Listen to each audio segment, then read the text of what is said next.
Welcome back to TLT Talks. If you were just with us a few seconds ago, take two. We're going to try this again. Come on in. We have a very, very special guest with us today. Halpern, how's it going, buddy? Janet, how are you? We're going to take this. It's going to work this time. I can feel it. The Litvac team, how are you doing? I'm coming to you live from the beautiful Williamsburg waterfront. Never gets old. Never gets old. Josh, how you doing? She's gonna wait for some folks to come on. How's everybody doing? How is everybody doing? Type some comments in. Let me know how you're doing. The world's crazy. Everyone's trying to make the best of what's happening out there. There we go. So, I'm living in gratitude these days, and as I said just now earlier, and I'm incredibly grateful to introduce this good-looking, fine gentleman who will be joining us in just 1 second, a mentor of mine, someone that I've learned from for 20 years now, Mr. Gordon Golub. How are you doing this fine morning, sir? Afternoon. It's afternoon already. How are you doing this afternoon, sir? Yeah, well, Eugene, thanks. And sorry I held everyone up there for a couple minutes. Doing well, all things considered. Look, it starts with health, and thank God the family's doing okay. And, we're somewhat spoiled. I just have to go to work every day. Someone like you, your wife is on the front lines taking care of people, and she's been through so much. And, we're just taking care of the business front, taking care of each other. The family's doing fine. And, good. We're doing good. Thanks so much for asking. How are you doing? Okay. Amazing, man. I'm wonderful. Awesome. You know what? We can only control. We can't focus on the things we can't control.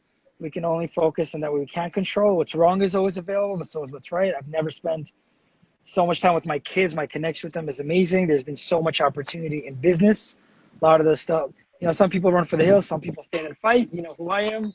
Actually, it was funny for everybody out there. When Gordon and I were chatting for a few minutes on the Zoom, preparing for this live, Julie was right next to me. And he was like, Julie, thank you so much for everything. You're on the front lines, this and that. She's like, thank you. And I'm like, babe, by front lines, he means being married to me. Like we all had a good laugh. You know what, man? We could laugh or we could cry. Like Nancy, how you doing, honey? Dennis, what's up? Craig, how's it going? So we got a great show for you guys today. Let me Gordon, I just want to say thank you for your, decades of mentorship. Oh, my God, I'm not the person I am today without you. For those of you that may not know Gordon Golub, this is a 3-decade veteran / general of the real estate industry. He helped build City Habitats from the ground up before it was part of NRT and, way before it merged with Corcoran. He's been in the rental game for 30 years. He's currently the managing director of Compass, which is a very fancy way of saying he manages all the managers. So this is it. This is the tip of the iceberg. And just on a personal level, one of the most quality, authentic, sincere human beings I've ever met in my life. True story, which actually after you and I got on the Zoom, I remember the story for Julie. True story. When we were having our kids, it was in the hospital, and Gordon lives very close to the hospital. So he calls me up. And he's like, Eugene, and listen, I know you're having your babies and everything, but there's something urgent that I need you to handle for me. And I'm like, all right, it's for Gordon, whatever it is. Like, it's kind of weird. He's asking me for something while I'm trying to have these kids. Well, like, oh, okay, what is it, Gordon? He's like, look, my wife and I were out of town. We left your name with the doorman. I know you haven't done this before, but I've done it a couple times. And what you're going to do, we've left towels, we've left sheets, we've left everything. Do not go home. Stay at my place. It's just the kind of person that you're dealing with here. So, Gordon, I love you to death. I'm really excited for our chat. That means a lot, Eugene. Thanks so much. You just gave me the chills. I actually forgot about that story. It's just now that you say it, I remember it, and I think we might have even left some pierogies in the fridge for you as well to heat up. So, right next to the vodka, of course. Exactly. So Gordon, look, I mean, I've known you forever, and I want to be cocky and say the whole world should know you, but obviously it's not the case. So we are going to circulate this after this live to 100,000 people. Why don't you take a minute, introduce yourself, tell us your story, man. 30 years is a long time. Tell us your story, what you're about. Give me some background.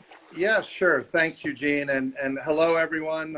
I know many of you. I see some of the names. Great to see some of these names popping up here.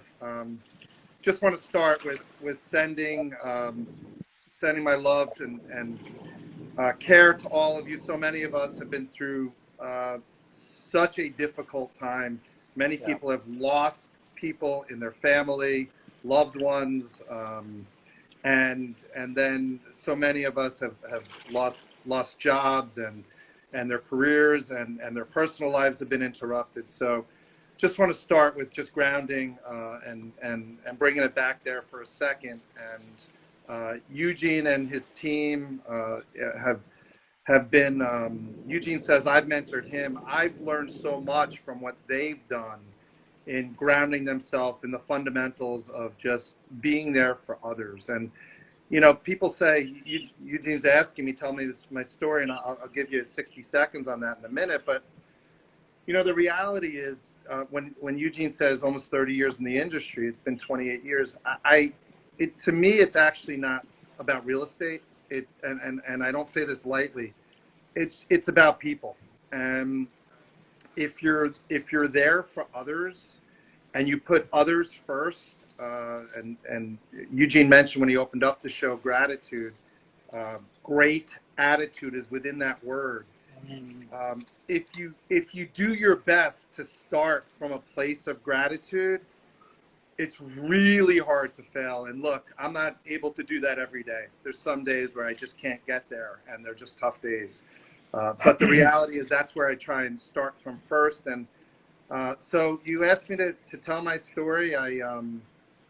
You know, I got into the industry. I graduated college in '92. I grew up in northern Jersey in Bergen County, and I went to school in Washington, D.C. And a buddy of mine I used to work out with, and no matter how hard I worked out, I didn't have the size of the arms that Eugene has on the screen right now.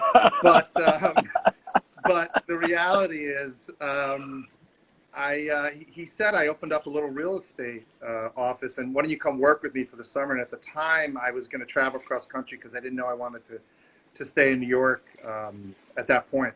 So I went and I was running around renting apartments in 1992, and back then, you know, it was really, really difficult times. You know, in Manhattan, the city, if you went east of 3rd Avenue downtown, it was unsafe. West of 8th Avenue, people didn't go above 86th Street on either side of the park for the most part. So really difficult times. And I know we're going to talk about the rental market, but you were able to run around and hustle. And they used to call me 3-shirt Gordo because I sweat a lot and I just ran around a lot. And I changed my shirt 3 times a day to make sure that I was making a living. So, and then that morphed into the beginning of City Habitats, and I had ownership in a couple offices. And then when City Habitats was sold, I really earned my stripes. I learned a ton from those leaders at the Corcoran Group, and our revenue went in there, and I learned a lot. And but I'm an entrepreneur, not really an employee. And I looked at my kids who were 2 and 3 at the time. We had 2 kids at the time, and they were playing on their iPads, and they were better at it than I was at that age. And I said, I got to figure something out where technology is in the front of the bus. Started looking around, and that's about 8 years ago at this point. Was lucky enough to meet with Robert and Ori before we started Urban Compass, and I knew that technology being in the front of the bus. Took a huge leap of faith to do it, but I knew that it was the best thing for my family. The goal was, in the end, to get more time back for my family by starting another brokerage. I had done it before, and when you build something from scratch, you have the ability to have that sense of ownership. And here we are. I feel like I work with the greatest people in the world, not just Eugene, Sarah, and the entire team. Our agent team, absolutely incredible. Our employees, I couldn't work with others anywhere in our industry or any place else, in my view. And so that's a little overview of how we got to where we are today. 8 years, man. 8 years. It's like no, it's like 6 for me. It's like boom, like nothing, like nothing. Crazy. Gordo, as you know, we like to have a good time. The Lidbag team, this show, etc. Tell the world something fun about yourself. Give us a fun fact. Yeah, I guess fun fact. Fun fact is I've had over 100 jobs. I'm an entrepreneur. Whoa. Yeah, everything from baking bagels to stocking shelves at a pharmacy to doing odd jobs to paving driveways to cutting lawns. So kind of a fun fact. But Eugene, I know that you're, I've actually sold Firestone cards in the West. Riverside, California, had a team of people after I graduated running around selling door to door these cards for $30 to get the cars into the shop and all sorts of fun stuff that I've learned through that. But I know you're a big basketball fanatic, so I think I'll share this one with you. That's kind of fun. I was not much. My skill level as a basketball player was horrible. But I was fortunate enough that my coach saw something in me. We had 4 really good players when I was in high school. And he asked me to be on the varsity team when I was a freshman. Now, I couldn't even get the ball close to the bucket, so I couldn't believe that he was asking me. And the reason why he asked me to do is he saw something in me that I would hustle. And he put me on the team. And then as a junior, I became the captain. Now, the fun fact here is that my average as a junior point total was 1 point a game. Okay.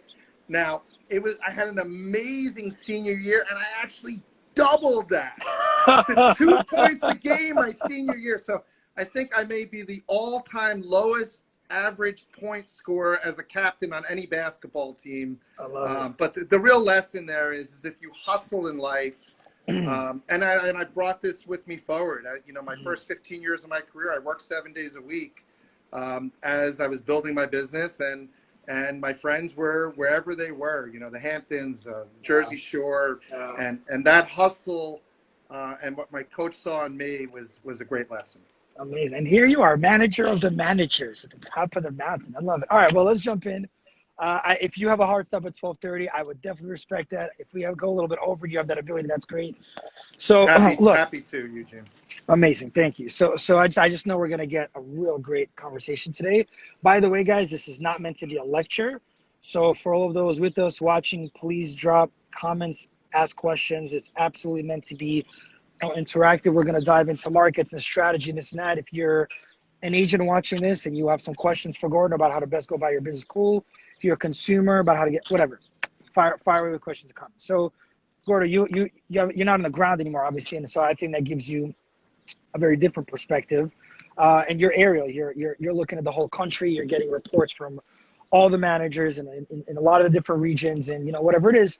So I would just love if you could grace us with some national and hyper localized view of like what the hell's going on out there from where you see. Yeah, great way of putting it, Eugene. What uncertain times to the maximum degree. Yeah. And I don't know that we've ever seen such a divergent landscape as it relates to the real estate market, and we'll get to that when we get to our local market. But just from a national perspective, look, I'm really fortunate. We're really fortunate at Compass to have that sort of view from a national perspective. And what's happened is across the entire country, there is literally no other market other than potentially San Francisco and New York where the market, and when I say New York City, where the market on the real estate side has had such a boom in such a short period of time. So literally every market we touch about 350 markets across the country, every major city, and then outside of those major cities are many other markets. So there is a big boom. There's an escape to the suburbs for more size. But in New York City, it's a vertical city, and most of these other cities. People have, in the city and just outside the city, people have been looking for more space, and there is a major boom on the real estate side. Of course, rates are low, and people are able to get to a place where they can get to more comfortable living. So real estate is in a really great place around the country. When we pull it back in to New York City, you know, it's really interesting that the hurricane. I'm not in New York City right now. I'll be driving back up with my family next week. We hopped in the car at the end of May and drove down to Florida and decided to stay down here. And of course, when we get back up north, we're going to quarantine. It's really, really important to take all the safety measures. But was thinking about it, was talking to the team the other day when the hurricane hit, because in the area of, you know, Westchester, New Jersey, and there has been such a, you know, there's been a big flight to the burbs, as everyone knows, and we were kind of joking because, you know, the power is still out in New Jersey and Westchester and other parts, and I heard there was a power outage early this morning in New York City for an hour or so, but there were trees down and everything. We were joking, well, look, New York City's safe. The power's on. Everyone should come back to New York. What a safe haven. What a great time to come back to New York. Super safe, and you should be here. But what's happened in the suburbs is really kind of crazy.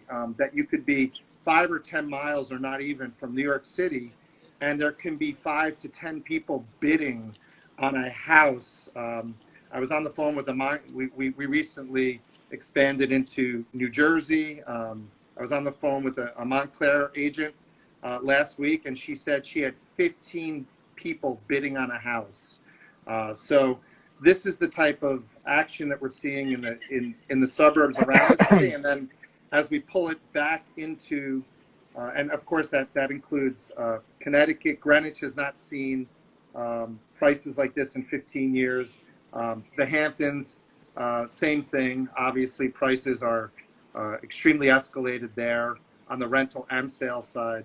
And then pulling it back into New York City, we're seeing, you know, the opposite, much less demand, and people really concerned about their own economic situation and where the city's at. So that kind of gives you an overview of the country, and then pulling it back, and happy to dig deeper as you see fit, Eugene, into what's happening around the city. Yeah, no, that's super helpful. Thank you. Yeah, look, it's anyone that thinks that, you know, even when we come out with this vaccine, things are going to go back to normal, that's gone. That's the past. It's history. That's typewriter. That's dinosaurs. That's, you know, the office market will never be the same. The retail market will never be the same. People's approach, both employers and employees, and this whole work from home model is forever changed. I mean, like, you know, we talked about on one of our previous shows that for most businesses, the 2 most expensive line items are personnel and rent. And if I'm a business owner, maybe I have a law firm, I don't need all my paralegals here. If I'm an accountant, I don't need my bookkeepers in the office taking up space. I don't need 10,000 square feet anymore. Maybe I need 1,000 square feet to meet clients. Let everybody work from home. And for most employers, they reach out to their employees and say, hey, look, let me give you a 50% reduction in pay, but don't worry about it. Work from home. I wonder how many people take, you know, the employer up on that and then move to, you know, Connecticut, Greenwich, Jersey, or Kentucky, Florida, That's right. Delaware. Who cares if you don't got to physically commute to the office anymore, and you could do this all virtually? The whole game is changing. So I think that's what we're seeing. And, you know, specifically, I really want to pick your brain about rentals because you've been doing this so long. You know, we're seeing, you know, as far as vacancy and concessions, we're seeing things I haven't seen in my career pretty much. So what are you seeing as far as, you know, the vacancy rate in New York City, the concessions, just your overview of the rental market? What are you seeing is going on?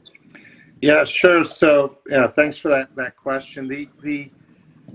Look, when it comes to rentals and demand and vacancy rate and pricing and concessions, it's pretty simple, right? You know, there's only so many units available at any given time, and there's only so much demand at any given time. So look, on the side of concern, obviously there's been a big flight of people that don't need a rental unit where they can live with somebody else, and we've seen a lot of that.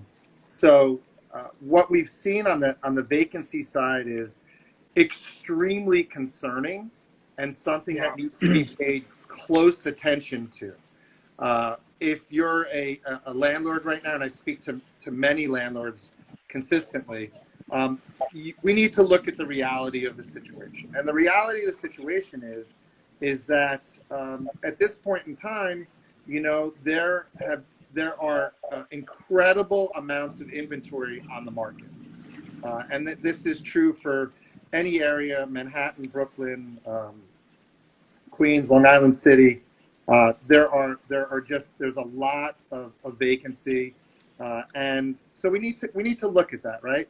On the other side, there's always demand in New York City, and although that may be paused for the minute, or it may be slower than what it typically is, when you look at the institutions from whether it be on the academic side, whether it be on the healthcare side, whether it be on the technology side. You know, when we started Urban Compass, it was really hard to recruit an engineer from New York City because there wasn't that many. Bloomberg did an incredible job with the infrastructure and attracting so many engineers to New York City that now there's a lot of engineers. I just got a few emails in the past few days of people that are moving to New York City from other cities for opportunity. So that opportunity is going to continue to come. Right now, if you're a landlord, you know, you have to look at the reality of the situation. You have to adjust your pricing. You have to adjust with concessions. We're nowhere close to what it was when I was three-shirt Gordo in the early 90s. We're nowhere close to that. And back then, a landlord could still rent apartments. Yeah. And back then, tenants, you know, they were respectful in their approach. And back then there was 3 or 4 month concessions, and prices were, you know, 40% less than they are today. And the city was unsafe, and people were sticking needles in their arm as you walked past them on the street, or you saw chalk bodies on the sidewalks because people were being murdered. And we're nowhere close to that. So the good news is we're actually in a great place when you look at the history. No one's really spoken about the safety and the cleanliness of the city over the past 20 years. And that's rising up a little bit right now, as we all know.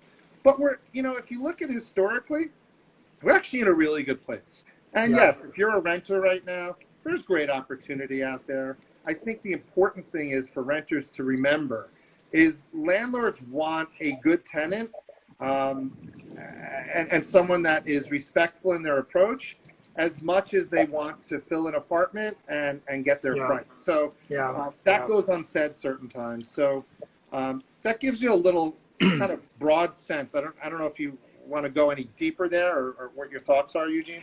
No, that's great, man. It's great. I totally agree with perspective. You know, for 10 years now, we've gotten spoiled in both the rental and the sale market. You know, it's like list the property, go every year, and I represent a lot of landlords. Every year the conversation is, well, how much are we going to increase the rents this year? You know, it's like, are we going to do a 2% increase, a 3% increase? You know, last June, you know, we got a nice jolt with the new legislation, and that threw the whole city for a run. And then there's this year, and I agree, like in terms of perspective, sure, the conversation of pricing this year versus last year is a really difficult conversation. But the conversation of, you know, how's the building performing today versus 5 or 10 years ago, it's probably going to be a positive conversation. So I do think, as you know, I study psychology a ton and perspective, and, you know, looking at things from a certain frame. And I do think we just have to check ourselves in how we're looking at the scenario. And if we're just trying to salvage and get the same prices as last year, probably that's a failing model. There needs to be adjustments, and it's a lot of testing right now, because the truth is nobody, not the landlords, not the brokers, nobody knows the real values of the product today. You know, there's a supply and demand model, and it's rediscovering itself. So You've got to test, you've got to play, you've got to be really creative. Landlords do not want to touch the gross because there's a long-term effect in that. So of course we're seeing 2, 3, in some cases 4 months of concessions. And I love what you said, because it couldn't hold any more true. Like, we represent, I think we have currently like 120 active rental listings between our buildings, whatever. And we do get tenants sometimes where, we're offering the apartment at X gross, X net, and maybe it's, 2 months free. And they're like, well, I'll take it, but I want to rent it 30 days out and I want 5 months free. I know what's going on in the market. And I'm like, look, and we try to be cordial. Like, Sure. look, I want to say, don't be a pig, but Yeah. I'm like, okay, look, I totally get it. I totally get it. And I say exactly what you said. I'm just letting you know that, like, when you make this offer, the landlord cares as much about their pro forma and their numbers, as much as they care about that. Everyone's emotional right now, and everyone wants to make sure that, the person they're going to get, because if you do this now, you're going to be like this over the whole tenancy, and so, there's got to be some level of reasonability. And look, I'm getting a lot of comments in the chat. There's always demand in New York. There's always demand in New York. Yeah, great. Like, the vacancy right now, I think is hovering at around 3.5% with the shadow inventory. Maybe it's around 4, but that's 4 out of 100. Like, if you go to other markets around the country, 20-30% vacancy rates are complete. If you go to Dubai, the vacancy rate's like 50%. So I think we got to stay in perspective of, like, it's still a really healthy market. People are talking about deals aren't getting done. Through COVID, our team did 70 rentals, and last month we had 40 rentals. So people are gonna have a really hard time convincing me that deals aren't happening. It's just, the navigation of the new markets and, real conversations. Truthfully, I had some concerns over this show, because I'm like, well, I don't want to go out there and say, the market's really soft and have my landlords yell at me. And I don't want to say, oh, the market's great, and have the consumers think I'm being authentic. But this is the reality. This is the truth of what's going on out there. Let's just address it. Let's just talk about what's really happening. Yeah. So I don't mean to go on a rant, but that's what's going on out there.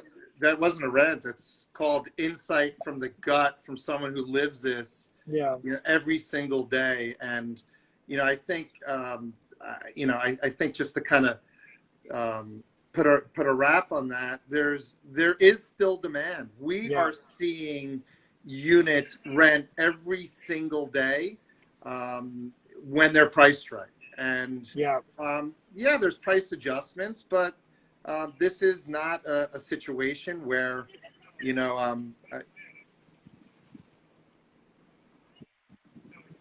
sorry, I got a phone call there, so No worries. I thought it was me. I thought it was me on the one. Oh no!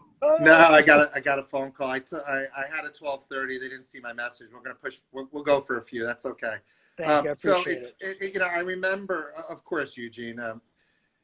Once again, what you've built and the way you treat others is, oh man, it's amazing. And I would do anything for you. And your stories, your stories off the charts. People don't really know how hard and how deep you dug to build your business. And that's a story I'm sure I'll leave to you to share whenever you wish. But to put a wrap on the rental piece, there's still incredible demand. Yeah. It's not like there's not demand. There is demand. The only issue is where does a landlord need to go to get their property rented? And that's right. I was going to say, after Lehman, I like to drink wine, right? So I was learning a lot about wine, and I went to there was a wine auction. This is 2008, 2009, and they were basically it was only in person. And I went to this auction. They were giving things away at like 90% off. The reason why I bring that up is we're not in that situation. There's plenty of demand. Yeah. Things are not pretty. Things are not easy. But that being said, if you price a property and you want to fill it, so the landlord's going to take the short-term hit. But it's going to, I am very, very bullish that things are, look, there's going to be a whole new set of people coming to New York City. That's right. And it's going to be fine. And when you look at the infrastructure of New York, we're in a really tough spot right now. But, we're going to be in a great spot. And by the way, today, I speak to a lot of people. It's the minority right now, but a lot of people are telling me, I got to tell you, and these are people with homes outside of New York, second homes. They say, New York's kind of nice right now. I could ride my bike anywhere. I can get on a scooter. I can dine like I'm dining in Paris. Once the heat comes down a little bit, I think people will enjoy that a little bit more. And I'm kind of enjoying this city. And you know what? So there won't be a Starbucks on every corner. I didn't really like that anyway. And the city will get back to a place with a little bit more grit, like I had been enjoying 15 or 20 years ago. So it's an interesting time. I think, there's a great opportunity right now for renters, and they should get out there and get themselves comfortable, and landlords will adjust, and we're all going to get through this, and we're going to be in a great place. Think about where we are.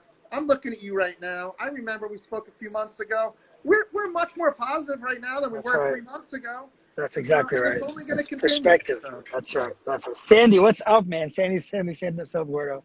Man, I totally agree with you. And by the way, the sales market's active. We put 3 things into contract this past week.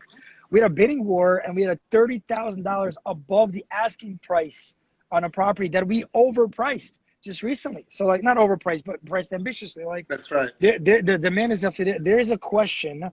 I didn't want to interrupt you earlier. There was a question from A.Alexander. I don't know what A stands for.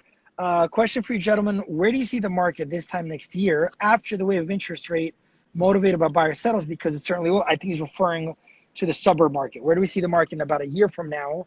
Because right now there's all this demand on the suburbs. He's saying it'll settle down. What's going to happen with pricing? What are your thoughts on pricing in suburbs this time next year? Sure.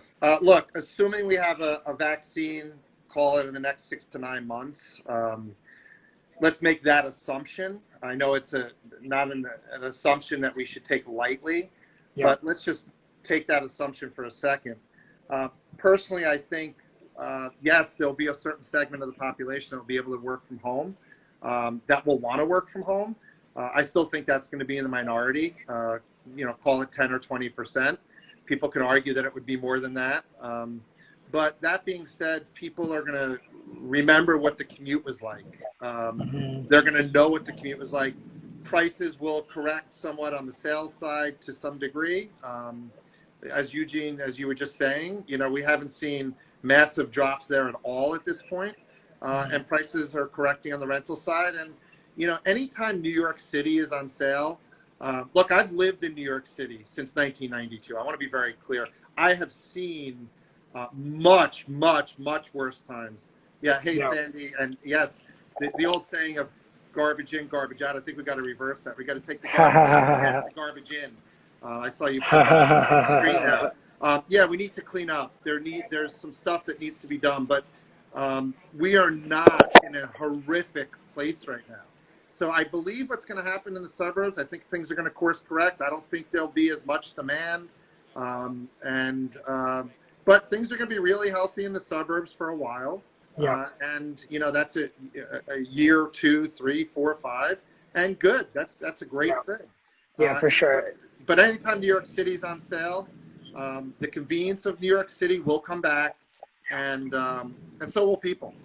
It's going to be interesting. And what's ultimately going to, I think, drive that is whether or not they need to commute. Because if all of a sudden work from home is a thing, and I can get 3, 4, 5, 6, 10x more being an hour out of the city, and I don't need to be in the city, it's going to be interesting. It's going to be interesting to see where this thing goes. Sandy writes, incredibly busy in Miami. Things are busier than it's been in a while. So there you go as far as demand goes. If there's nothing happening, attorneys don't have work to do. And so the attorneys are busy. That's a good thing. Gia Williams, haven't spoken to you in forever. Gia's on here. How's it going? Asaf says, do you think clients are willing to pay a little more for space and creating a drop of the smaller apartment studios and small 1-bedrooms? Yeah, definitely. Well, there's what I'm seeing is actually the middle gap is where there's more vacancies. So these smaller units, there's people that maybe spent a little bit more and were enjoying themselves and now don't have the ability to or don't want to. So they're actually saying, hey, let's go with the value play, and they're trading down. There's definitely a huge, there's a large demand for large units on the rental and the sales side, obviously. So what we're seeing is there aren't as many large units available as people may think. The middle gap is where there's a lot of issues. You know, the two bedrooms that are not super efficient.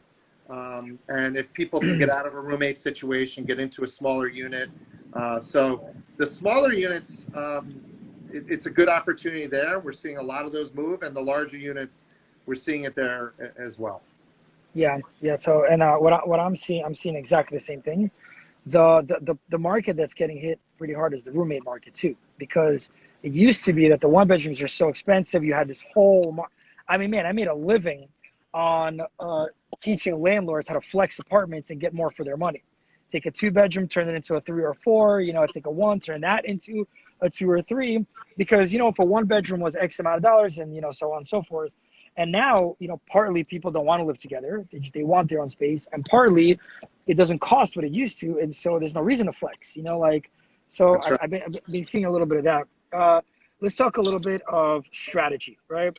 Guys, thank you all for your comments. I will try to get to all the questions. I just want to make sure we lay down some of the actual groundwork we wanted to.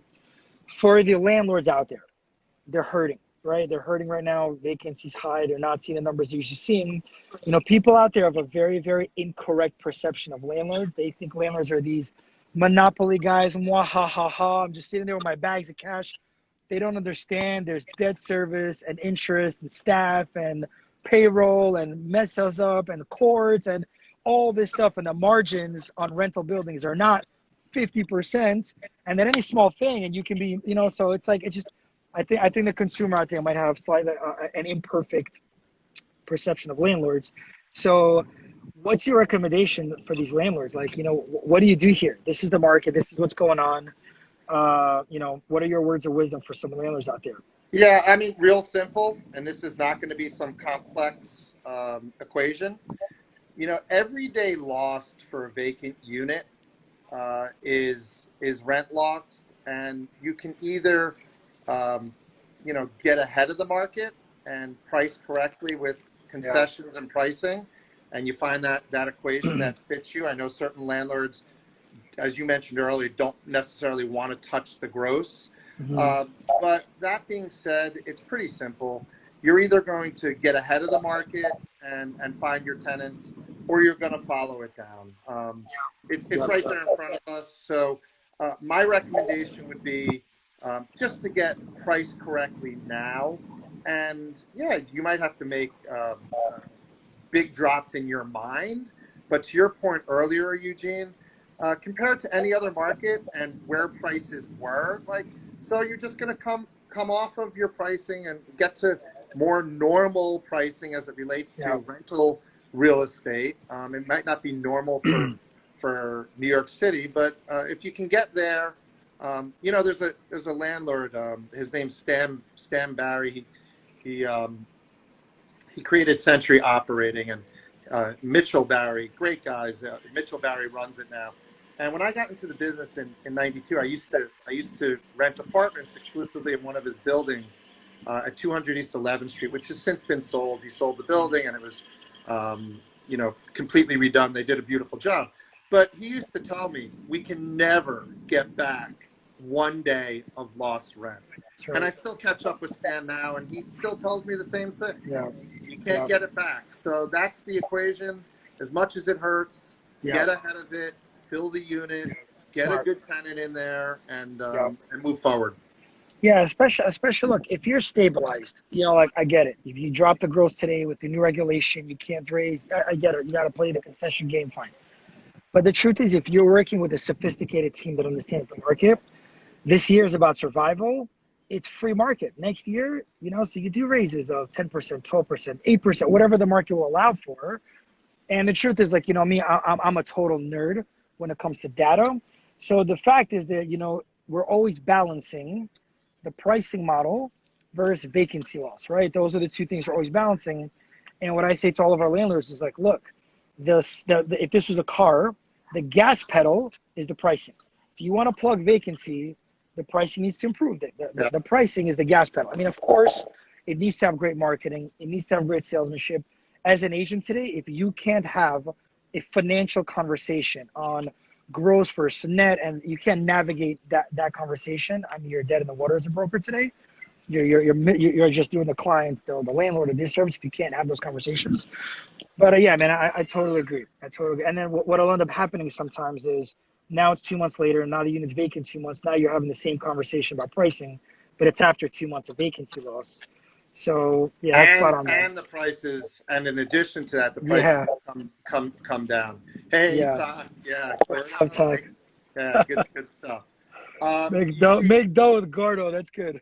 Yeah, well, that was something that used to be a training thing I did back when. I love it. How much longer do you think we're gonna go here? Let's conclude, because I know you got to go. I would just love, just for renters, give me 60 seconds on advice for renters, and then any final tips, any advice you have for anybody out there, landlords, clients, brokers, whatever. Just give people a piece of that brilliant mind of yours. Thanks.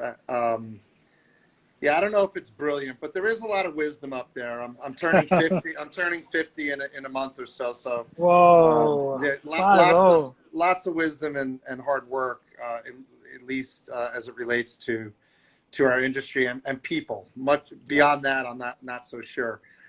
Thank you for that. So, look, as it relates to renters. Now's your opportunity to get out there and you have choice. And I would try and get out there and get yourself comfortable and lock in a 2-year deal. If you can. I think most landlords would be open to that. And, as long as you approach, whether it's you're working with an agent or dealing with a landlord directly, as long as you approach other people with respect, I think you're going to end up getting exactly what you want, what you need in a building that you want.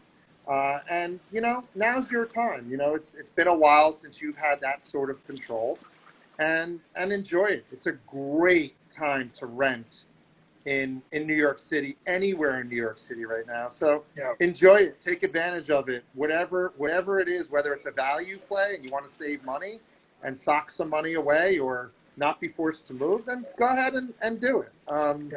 And just approach others with respect. To the second part of your question, I think it's kind of the closing piece, like any sort of wisdom that I had. Look, I just, I think the thing that has served me best in my life has been, no matter how difficult a situation is, no matter how hard or stressful a circumstance is, whether it's financial, whether it's life circumstances, or facing death or sickness, if you can just come from a place where you connect with others on the same level, a place of respect, no matter how busy you are, if you can, the story that you started with, Eugene, I don't even remember. I didn't remember at the time doing that, but when I heard you, I guess you had the babies at Lenox Hill. Was that? Yeah. So as soon as I heard that, it's like, why wouldn't I offer up my apartment for you to? I just remember what it was, like having each kid, and you just want to shower up, and if you're in the hospital, so just, I know it sounds real simple, but in these times you can leverage it even more. So I'm actually going to go through 10 things real quick right now, and I'll share this with you, Eugene and Sarah. Feel free to use it as you guys see fit, but it's something that's referred to as the Scary Time Success Manual, and it's 10 really simple principles that have helped me through this time, and it's something that's been put out there by a program that's changed my life called Strategic Coach, which is built for entrepreneurs to help them through good times, bad times, and help them get more time back in their life. Forget about yourself and focus on others. Pretty simple. Forget about, and hard to do, but pretty simple. Yeah. Forget Simple about your but hard. commodity. Focus on your relationships, right? Forget about the sale. Focus on creating value. Hard to do, but if you focus on creating value, like right now, a way to do that for an agent is just be very, very direct with a seller or a buyer about where we're at right now, or with a renter, or with a landlord. Just be very direct. Focus on creating value. Forget about your losses. Focus on your opportunities. Once again, a challenge. But if you can forget about your losses and you focus on what you started with on the personal side, Eugene, the personal time you've had with your family, you wouldn't have had that otherwise. Forget about your difficulties. Focus on your progress. You know, break things down into a 24-hour time period. One of my best mentors, he's no longer alive, but my stepdad, he was beating throat cancer at the time in the early 90s, and he, you know, they gave him a 10% chance of living, and he said the only reason he survived is because he was in the Marines, and they taught him in the Marines how to break things down to a minute-by-minute basis, whether you're carrying packs on your back that were 200 pounds in 100-degree heat in their training. And he said the reason why he survived is he was able to, through the pain, he had to get a large portion of his neck and tongue cut out.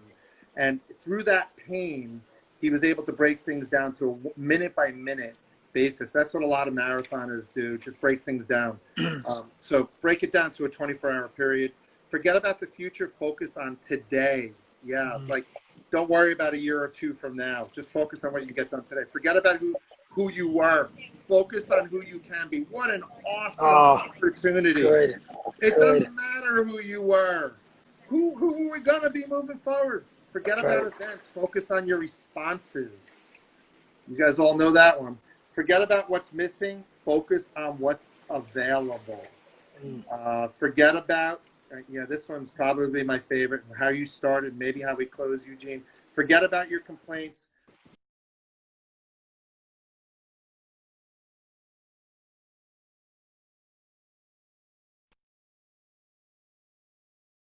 Still, okay. Now I had a phone call. Yeah. Okay. Yeah, the last thing you were saying. Yeah, and as long as we're closing up here, just a big shout out to the guy I met almost 8 years ago to this day, who got this whole thing started and put technology in the front of the bus. Ori alone is on the line, probably on the other side of the world. What is up, Ori? Yeah, we were just talking about gratitude and thank you for getting this thing going and helping so many agents. You know, the last thing I'll say, Eugene, is you know, as it relates to this, is entrepreneurs are the strongest in any market, in any situation, and the first to come out of these situations. They're used to being nimble and adapting, and agents like you, teams like you, those on your team, you know, what you guys have done is so inspiring. What you continue to do, you inspire me every single day. What has happened around this country is incredible as it relates to the agents and our profession. And I think, you know, focus on, you know, most people didn't give agents as much credit as they're giving them now, and everything that, you know, when an agent works on a rental or a sale, there's about 300 different things that they do that the consumer doesn't realize. So, you know, thank you to the agents, to the entrepreneurs out there. You're the first to get back out there and bring things back, and you guys inspire the heck out of me. So thanks so much for that. Gordo, eternal gratitude. I know you're super late to your meetings. Thank you so much for your time, man. I'm from the bottom of my heart. I love you. I love you so much, Gordo. All, no surprise, all amazing comments here. Gordo, you're the man. I could literally talk to you all day long for 20 hours a day. Have a great day. Pleasure. Sending that love right back at you and everyone on the line. Eugene, thanks for everything you continue to teach me, and thanks for including me. Really appreciate it. Stay safe, healthy, and sane, everyone. See you guys. Have a good one, everybody. Have a great one, everyone. You too. Bye-bye.